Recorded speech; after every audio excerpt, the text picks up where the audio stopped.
राजा निरंजन एक युवा राजा थे।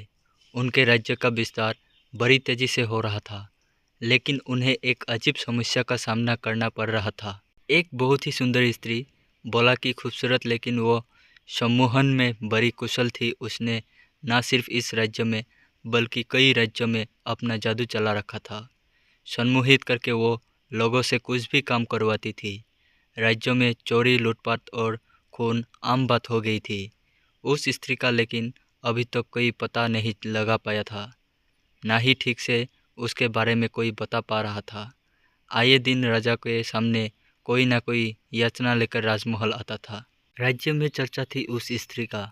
अंतिम शिकार राजा होगा, क्योंकि राजा को सम्मोहित करके वो राज्य की रानी बनना चाहती है। तब से राजा की सुरक्षा भी और बढ़ा दी गई। एक दिन एक भाई अपनी बहन के साथ राजमहल में आया। दोनों की हालत बहुत खराब थी। भाई अपने बहन के माथे पर हाथ रख कर आया था। बहन घायल थी और वो जन्म से ही बोल नहीं पाती थी। राजमहल में उसे जाने नहीं दिया सैनिकों ने। उसे द्वार पर ही रोक लिया गया था। राजा ने दूर से ये देखा और उन्हें पहले उपचार के लिए राजमहल के उपचार केंद्र में भेजा गया। राजा ने स्वयं उपचार केंद्र जाकर उन्हें देखा। भाई और बहन दोनों रो रहे थे। रोता हुआ भाई बोला कि मैंने बड़ी मुश्किल से इसके विवाह के लिए स्वर्ण आभूषण बनवाए थे, लेकिन वो सम्मोहिनी हमें सम्मोहित करके सारे आभूषण लेकर चली गई। मेरी बहन मुझसे ज़्यादा सतर्क थी। इसने उसकी आंखों में ना देखा, इसलिए जब वो आभूषण छीन रही थी तब इन दोनों में सीना झपटी हुई और इसकी ये हालत हो गई। राजा ने उस लड़की की ओर देखा। मासूम सी लड़की सहमी सी बैठी थी। राजा ने उससे पूछा कि क्या तुमने उसे ठीक से देखा है?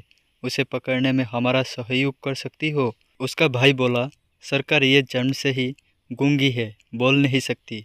राजा ने उससे पूछा, क्या नाम है तुम्हारी बहन का? वो बोला, सरकार इसका नाम बाती है और मेरा नाम मंगल है।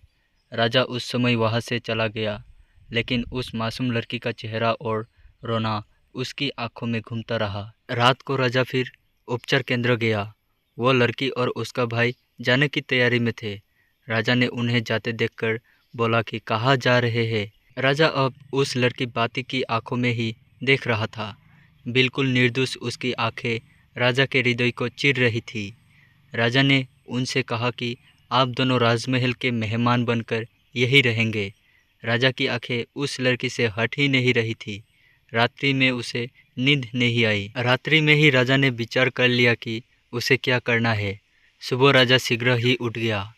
उसे बस बाती को देखना था। वो उसके कक्ष में गया। बाती ने राजा को देख के पहले खुद को संभाला। राजा बाती के पास आया, कहा कि तुम मेरी रानी बनोगी? क्या है तुम में जो मुझे सोने नहीं दे रहा? बाती की बड़ी बड़ी आंखें अब राजा की आंखों में देखने लगी। राजा को जैसे दुनिया मिल गई। राजा ने बाती को जड़ से पकड़ लिया और अपने सीने से लगा लिया। उसका भाई कक्ष में आया और उसने राजा को बहन के साथ ऐसी दशा में देख के कहा, महाराज आप ये क्या कर रहे हैं? राजा ने बोला, अब ये हमारी रानी बनेगी। बाती ने शर्म से आंखें झुका ली। राजा ने अपने मंत्रीगण को कहा कि कल ही उनका विवाह होगा, प्रबंध किया जाए। राजा के महामंत्री को खबर खुशी के साथ थोड़ी संकुची भी लगी।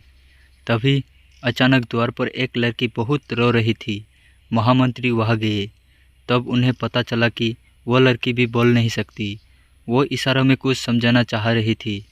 थोड़ी देर बाद समझ आया कि उसका भाई सम्मोहिनी के बस में है, ऐसा ये कहना चाह रही थी। महामंत्री को अब शौक होने लगा।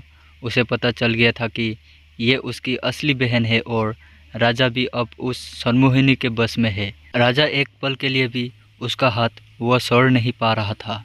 सम्मोहिनी भी राजा को इस हालत में देखकर बहुत खुश हो रही थी।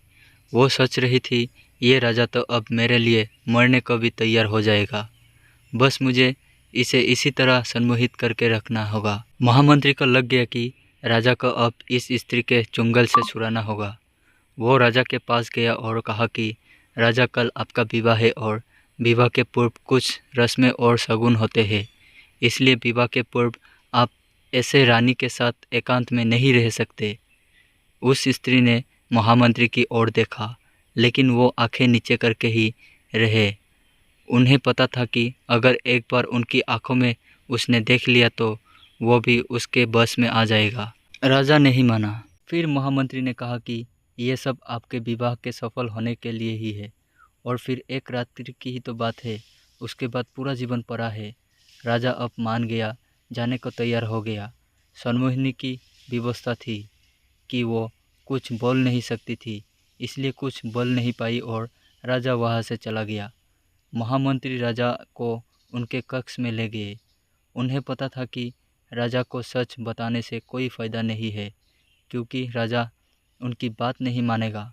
उन्हें किसी तरह से सनमोहिनी के मुंह से कुछ बुलवाना पड़ेगा। इसलिए उन्होंने कहा कि राजा अब से मंडप तक रानी आपको देख नहीं सकती, नहीं तो बड़ा अनर्थ होगा। इसलिए मैंने निर्णय लिया कि हमें रानी की आंखों में काला कपड़ा बांधना होगा। राजा की हालत एक पागल से कम नहीं रह गई थी। उसने कहा, आपको जो सही लगता है करे, लेकिन कल मेरा विवाह कराए और अधिक विलम्ब नहीं करे। महामंत्री ने कुछ महिलाओं को उस सनमोहिनी के कक्ष में भेजा, जिन्होंने उसकी आंखें काले कपड़े से बंद कर दी। साथ ही 2 स्त्रियां वही रही ताकि वो खोल नहीं सके। सनमोहिनी विवश थी कि क्योंकि वो बोल नहीं सकती थी, वरना उसका भेद खोल जाता, इसलिए वो चुप रही। अगले दिन मंडप सजाया गया था।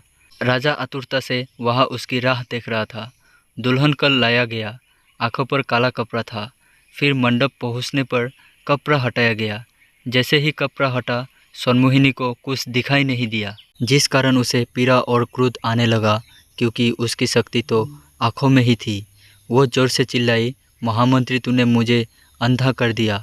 ऐसा कहकर वो इधर उधर हड़बड़ा कर दौड़ने लगी। तूने मुझे अंधा कर दिया। सारा मंडप बिखर गया। राजा भी उसकी वाणी सुनकर जैसे नींद से जाग गया हो। उसका सम्मोहन टूट गया। राजा ने कहा, तो अच्छा, तो तुम हो। वो हमें भी धोखा दे रही थी। सनमोहिनी को फिर पहरेदारों ने पकड़ा और कारागृह में डाल दिया। राजा ने महामंत्री से पूछा कि आपने ये कैसा किया। महामंत्री ने कहा कि उसकी शक्ति उसकी आंखों में थी। मैंने कुछ समय के लिए उसे एक पदार्थ से अंधा किया और उसकी असलियत सामने आ गई। राजा ने उन दोनों भाई बहनों को धन्यवाद के साथ विदा किया और महामंत्री को भी उन्हें और राज्य को बचाने के लिए धन्यवाद दिया। तो दोस्तों, आप लोगों को ये कहानी कैसी लगी हमें कमेंट करके ज़रूर बताइए, और ऐसी अच्छी अच्छी कहानी पढ़ने के लिए हमारे चैनल पर बने रहे।